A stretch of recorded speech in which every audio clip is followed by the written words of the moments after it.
კონკრეტულად კურიერს 9 საათზე და ჩვენ კიდევ ერთხელ გთავაზობთ იმ შოკის მომგვრელს და ძალიან ძიმე კადრებს, რომელიც ცოტა ხნის წინ შინაგასაკი და სამინისტრომ გაავრცელა. კადრში ჩანს როგორ ტოვებს ბუჯანაძე ბიწაძის ესკორტი რუსთაველის გამზირს, მათ სასწრაფო წესით დატოვეს პარლამენტის მიმდებარე ტერიტორია, მაშინ როდესაც სამართალდამცველები გამოჩნდნენ. ეს გახლავთ შენელებული კადრები, თუმცა სინამდვილეში ავტომობილები ძალიან დიდი სისწრაფით გადაადგილდებიან. კადრებში კარგად ჩანს, რომ ავტომობილები ეჯახებიან სამართალდამცველების ჯგუფს, ახლა ზუსტად ეს კადრები იქნება ეკრანზე.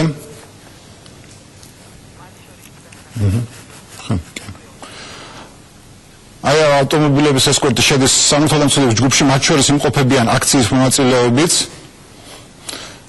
და ახლა ძალიან თოთ ყურადღება მიაქციეთ ბოლო ჯიპს, რომლის მოძრაობაც ძალიან მკვეთრად მიანიშნებს იმას, რომ მან რამდენიმე ადამიანს გადაუარა ერთდროულად.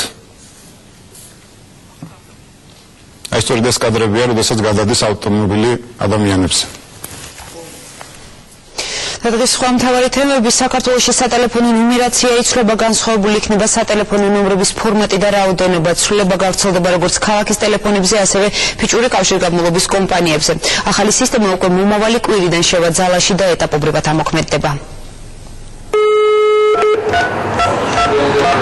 ციფრების ასეთი კომბინაციით აბონენტის სასურველ ნომერთან დაკავშირებას ივნისიდან ვეღარ შეძლებს. ქვეყნის მასშტაბით სატელეფონო ნომრების რაოდენობა და ფორმატი სრულიად იცვლება. 4 ივნისიდან საქართველოში არსებულ ყველა ფიქსირებულ ნომერს წინ 2 დაემატება. გამონაკლისია რუსთავი აქ 2 ნომრის პირველ ციფრს ჩაანაცვლებს. სიახლე მობილურ ოპერატორებს 20 ივნისიდან შეეხებათ. ქალაქიდან მობილურზე დაკავშირება შემდეგნაირად მოხდება. რვიანის შემდეგ უნდა აკრიფოთ 5 და მომდევნო 8 ციფრი. მობილური ოპერატორები ერთმანეთს რვის ნაცვლად 5-იანით დაუკავშირდებიან. დაკავშირების ახალ სისტემაზე უსადენო ფიქსირებული სატელეფონო ნომრები 27 ივნისიდან გადავლენ. მათ ნუმერაციას კიდევ 1 ციფრი დაემატება. ნომრებს წინაციფრად დაემატება 2, დანარჩენი კი უცვლელი რჩება. თბილისში 6 ნიშნა ნუმერაცია შეიძლება 7 ნიშნა ნუმერაციათი, სხვა ქალაქებში და ადმინისტრაციულ ცენტრებში კი 5 ნიშნა ნუმერაცია გახდება 6 ნიშნა. გადაწყვეტილება ნუმერაციის შეცვლაზე კომუნიკაციების ეროვნულმა კომისიამ ევროკავშირის რეკომენდაციებზე დაყრდნობით მიიღო. მათი განცხადებით სიახლე კონკურენციას არ შეზღუდავს, რესურსიც გაიზრდება და ბაზარზე შემოსასვლელად შეზღუდვა აღარ იარსებობს. ივნისის თვეში მოხდება ფიქსირებული, მობილური და ფიქსირებული უსადენო ქსელის ცვლილება, ხოლო უკვე ნოემბერში მოხდება სპეციალური და საგანგებო ნომრების ცვლილება. სატელეფონო კონტაქტში ცვლილებებისთვის საგანგებოდ ემზადებიან მობილური კომპანიები. მათ საკუთარი აბონენტების ინფორმირება ვებსაიტებით და მოკლეტექსტური შეტყობინებებით უკვე დაიწყეს. ნომრის არასწორად აკრიფის შემთხვევაში ამოქმედდება ხმოვანი სიგნალიც. ვცდილობთ, რომ ჩვენი აბონენტები იყვნენ აბსოლუტურად ყველაფერზე ინფორმირებულები და რა თქმა უნდა არ შეექმნათ არანაირი შეფერხება. ამისათვის პირველი რაც გავაკეთებ და მთავარი ეს არის, რომ სრული ინფორმაცია დაიდო ჩვენს ოფიციალურ გვერდზე. მაქტიკოვი მსატყობდაში იმისთვის, რათა ნუმერაციის ახალ სისტემაზე გადავიდეს, ამისთვის ჩვენი აბონენტების ინფორმირება ხდება პირველ რიგში SMS სახით, ან აბონენტს მიდის SMS-ი, თუ როგორ უნდა აკრიფოს ნომერი. იმისთვის, რომ მოსახლეობას ახალ სერვისზე გადასვლა გაუადვილდეს, ყველა სატელეფონო კომპანიაში ამ დროისთვის საგანგებოდ ემზადებიან.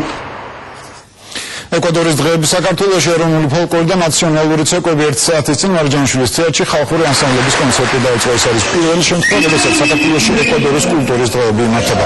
საქართველოს საქართველოს პრეზიდენტი დაესწრო მიხეილ სააკაშვილის სტუმრებს ესპანურ ენაზე მიმართა ეკვადორის კულტურის დღეების დასვით საღამო ბათუმში გაიმართა. ეკვადორის დივიზია სამშობლო გმირთა თავისუფლება არ შეიძლება გასაგებია იყოს საქართველოსთვის, არ შეიძლება საინტერესო არ იყოს ჩვენთვის, მით უმეტეს რომ ეს არის ძალიან ასევე ძალიან დიდი კულტურით, ძალიან საინტერესო თვითყოფადი კინოთი, მუსიკით, მუსიკის სრულად სხვადასხვა ჟანრებით, ხატრობით, ძალიან საინტერესო ლიტერატურით. თქვენის ნებართვით ესპანურად გავაგზავნეთ, ეკადაც დაიწყო მე დავწერე.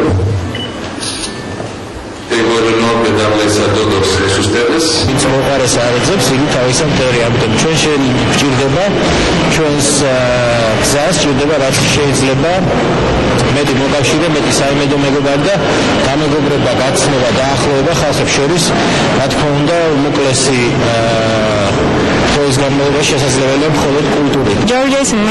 საქართველო ძალიან მოგვეწონა გემრიელი კერძები და არაჩვეულებრივი ხალხია. აქ პირველად ვარ. დღევანდელ საღამოზე შევეცდებით სიმღერითა და ცეკვით ჩვენი კულტურა გავაცნოთ ქართულ საზოგადოებას. აისვარა იოზეფ ბლატერი კორუფციაში გარეული კიდევ ერთი სკანდალი ფეხბურთის საერთაშორისო ფედერაციაში. ფიფას ეთიკის კომიტეტი ფედერაციის ხელმძღვანელის საქმიანობას იძიებს. ეს საკითხი დღის წესრიგში საპრეზიდენტო არჩევნებზე ბლატერის მთავარმა კონკურენტმა დააყენა, რომელიც ფიფას მოქმედ ხელმძღვანელს სხვადასხვა ფედერაციის წევრების მოსყიდვაში ადანაშაულებს. ფიფას ეთიკის კომიტეტის შეკითხვებს იოზეფ ბლატერი 29 მაისს უპასუხებს. მას ბრალი ფიფას ეთიკის კოდექსის მე-16 მუხლის დარღვევა შეედება. გამოძიება ფეხბურთის ასოციაციის საერთაშორისო ფედერაციამ 4 მაღალჩინოსნის წინააღმდეგ დაიწყო. მათ შორის ფიფას მოქმედი პრეზიდენტი და აზიის საფეხბურთო კონფედერაციის ხელმძღვანელი მუჰამედ ბინ ჰამამი არიან, რომელიც პირველ ივნის დაგეგმილ არჩევნებში ბლატერის მთავარი კონკურენტია. ბინ ჰამამი გამოძიების დაწყებას სწორედ არჩევნებს უკავშირებს. სრულებითაც არ მიჩნია ეთიკის კომიტეტის შეკითხვებზე პასუხის გაცემა. ბატონი ბლატერი ინფორმირებული იყო, რომ კარიბის ფეხბურთის კავშირის წევრები გარკვეულ თანხას იხდიდნენ, მაგრამ ამისათვის წინააღმდეგობა არ გაუწევია. ბინ ჰამამის განცხადებით ბლატერი არჩევნების მოსაგებად დელეგატებს გთამს აძლევდა და სანაცვლოდ მათგან ხმებს ელოდა. ახალი სკანდალის შესახებ მოქმედ ხელმძღვანელს სატელევიზიო კომენტარი არ გაუკეთებია და ეთიკის კომიტეტის გადაწყვეტილებას მხოლოდ წერილობითი განცხადებით გამოეხმაურა. კომენტარს ვერ გავაკეთებ იმ პროცედურის შესახებ, რომელიც ჩემს წინააღმდეგ დაიწყო. ფაქტები ყველაფერზე მეტყველებს. სიამოვნებას სრულებით არ მანიჭებს ეთიკის კომიტეტის კიდევ ერთ მოსმენაზე დასწრება. მუჰამედ ბინ ჰამამთან ერთად ეთიკის კომიტეტმა ფიფას ვიცე-პრეზიდენტი ჯეკ ვორნერიც უნდა დაკითხოს. მათ ქთამის აღებაში ფიფას აღმასრულებელი კომიტეტის წევრი ბლეიზერი ადანაშაულებს. გამოძიების მასალების მიხედვით მათ კარიბის საფეხბურთო ასოციაციის შეხვედრის მონაწილეებს ტრინიდადში ქთამის სახით $40,000 შესთავაზეს.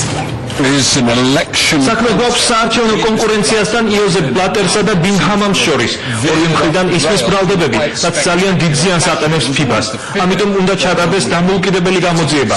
შესასწავლია არა მარტო ბოლოდროინდელი, არამედ ის ბრალდებებიც, რომლებიც 2018 და 2022 წლების ჩემპიონატებს უკავშირდება.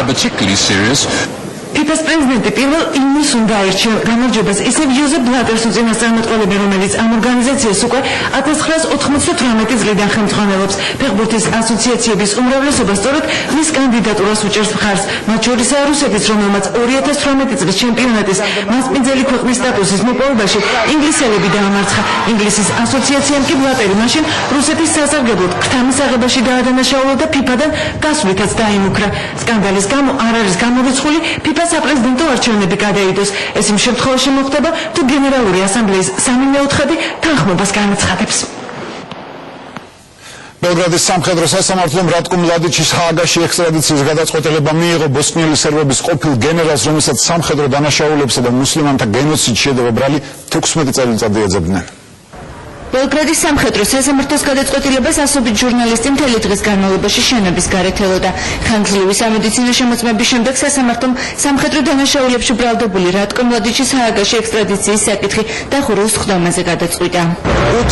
სამედიცინო შემოწმების შემდეგ სასამართლომ დაადგინა, რომ ავადმყოფობის მიუხედავად რატკო მლადიჩისთვის მგზავრობა საფრთხეს არ წარმოადგენს და შესაბამისად მისი ექსტრადიციაც შესაძლებელია.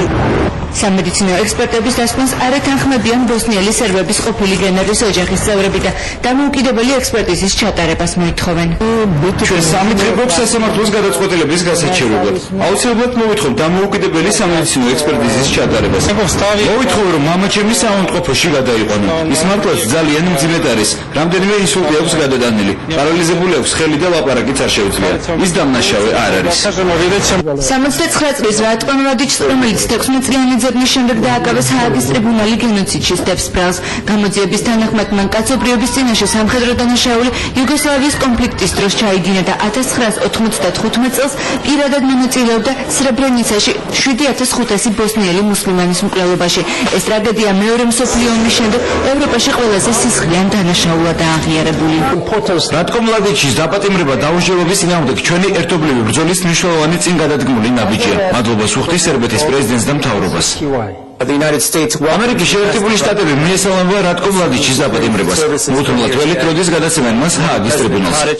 წლების განმავლობაში გენოციდში ბრალდებული ყოფილი გენერალი ბელგრადში ცხოვრობდა, მაგრამ 2001 წელს სლობოდან მილოშევიჩის დაპატიმრების შემდეგ გაუჩინარდა. მის კვლავ სამართალდამცველები 2 კვირის წინ დაადგნენ. მლადიჩი სოფელ ლაზარევოში ძმის სახლში ცხოვრობდა, რომელიც სერბეთის სპეცსამსახურმა გუშინ შტურმით აიღო.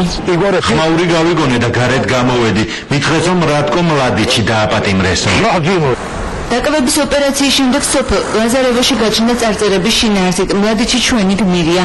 ყოფილ გენერალს ნაციონალისტ სერბებს შორის დღესაც უმრავი მხარდამჭერი ყავს, რომლებიც მის დაპატიმრებას ქუჩებში აპროტესტებენ. მლადიჩის მხარდამჭერებმა გვიაღამით ორჯერ სცადეს ბელგრადის მოედანზე შეკრება, თუმცა პოლიციამ მათ აქციის გამართვის საშუალება არ მისცა და 35 ადამიანი დააკავა. კიდევ 20 აქტივისტი ქალაქ ნოვო-სადეში დააპატიმრეს. უკმაყოფილო ხალხმა სერბეთის დემოკრატიული პარტიის ოფისისა და სახელმწიფო ტელერადიოს შენობის შტურმით აღება სცადა. აქციებს სერბეთსა და ბოსნია-ჰერცეგოვინაში ბოსნიელი მუსლიმანებიც მართავენ, რომლებიც რატკო მლადიჩის უსწრაფეს დასჯას მოითხოვენ. ყოფილი გენერლის მომხრეებსა და მოწინააღმდეგეებს შორის დაპირისპირების აღსაკვეთად ოფიციალური ბელგრადი ექსტრადიციის დაჩქარებას ცდილობს. სერბეთს ევროკავშირში გაწევრიანებაში ხელს სწორედ მლადიჩის ფაქტორი უშლიდა. დღეს კი ბრიუსელში უკვე აცხადებენ, რომ ბელგრადს სამხედრო დამნაშავის დაპატიმრებამ მთავარი დაბრკოლება მოუხსნა. ასამდე ადამიანი დაშავდა პოლიციასა და დემონსტრანტებს შორის მომხდარი შეტაკების შედეგად ესპანეთში არეულობა ბარსელონის ცენტრში იმ დროს დაიწყო, როდესაც სპეციალურებმა მომიტინგეთა ბანაკის აღება დაიწყეს. დემონსტრანტებმა, რომლებიც ხელისუფლებისგან სოციალური პირობების გაუმჯობესებას მოითხოვენ, სამართალდამცველებს ფოთლები და ქვები ესროლეს. პოლიციელებმა კი მათ წინააღმდეგ ხელკეტები გამოიყენეს. დაშავებულებს შორის 12 სამართალდამცველია. აქციის დაშლის გადაწყვეტილება ხელისუფლებამ ჩემპიონთა ლიგის ფინალური მატჩის გამო მიიღო. ლონდონში ერთმანეთს ბარსელონა და მანჩესტერ იუნაიტედი ხდებიან.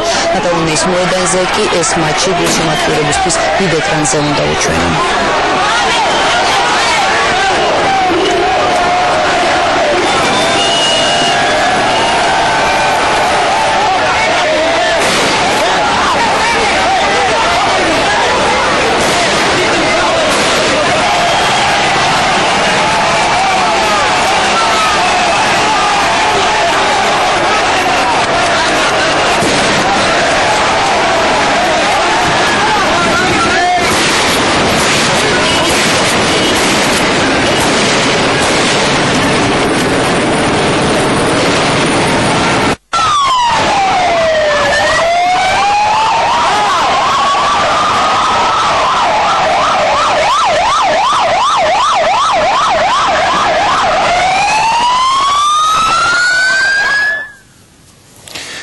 ირანის წევრი ქვეყნები არაბულ სახელმწიფოებს ფინანსურ დახმარებას გაუწევენ. გადაწყვეტილებამ მსოფლიო ლიდერებმა დევილსში მიიღეს მსოფლიო ბანკი $20 მილიარდ, ხოლო 3.5 მილიარდ ევროს EBRD გამოყოფს.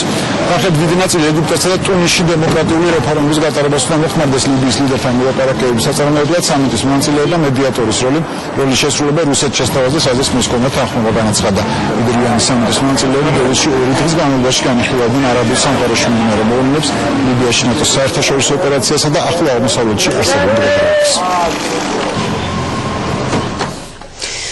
ივიცედა დღეები იწვის ბოლო 24 საათის განმავლობაში ხანძარმა უკვე 2000 ჰექტარი უნიკალური ტყეპარკი გაანადგურა. მაღალი ტემპერატურისა და ქარის გამო ცეცხლის სწრაფად ვრცელდება და დასახლებულ ტერიტორიას უახლოვდება. მაშველები შიშობენ, რომ ხანძარმა შესაძლოა საფრთხე შეუქმნას საკურორტო ზონას. საშიში ზონიდან უკვე ევაკუირებულია 200 ადგილობრივი მცხოვრები, დაიხურა სკოლები და რამდენიმე სასტუმრო, რომელშიც 700 ტურისტი იმყოფებოდა.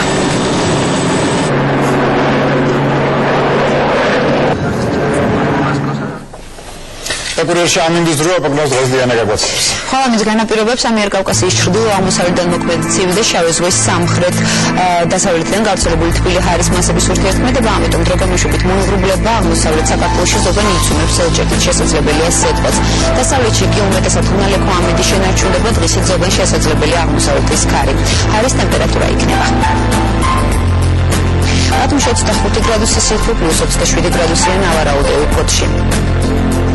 სოხუმში 25 გრადუსი სითბო იქნება, 29 გრადუსამდე გახდება ჰაერის ზუგდიდში, პლუს 26 გრადუსია ნავარაუდევი ახალციხეში, 30 გრადუსი იქნება ქუთაისში, 27 გრადუსი სითბო ნავარაუდევი ლენტეხში, ამბოლაუში პლუს 28 გრადუსი.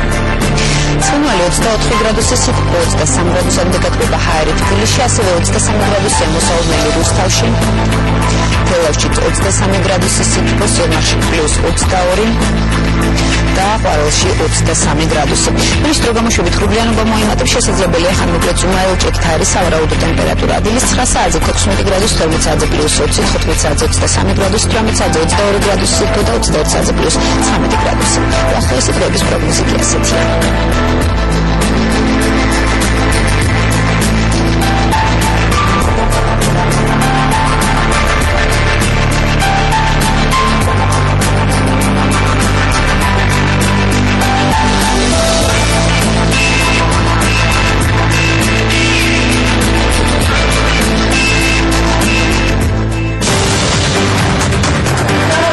სიმონ ხიბლავი ქალბატონი მარჯანიშვილის სცენაზე თეატრი პრემიერისთვის ემზადება. ხვდები რას ნიშნავს პროგრამის დაშლობა და რა დღეში ვარ იქ ჩვენ მას ლაპარაკობთ ჩვენ.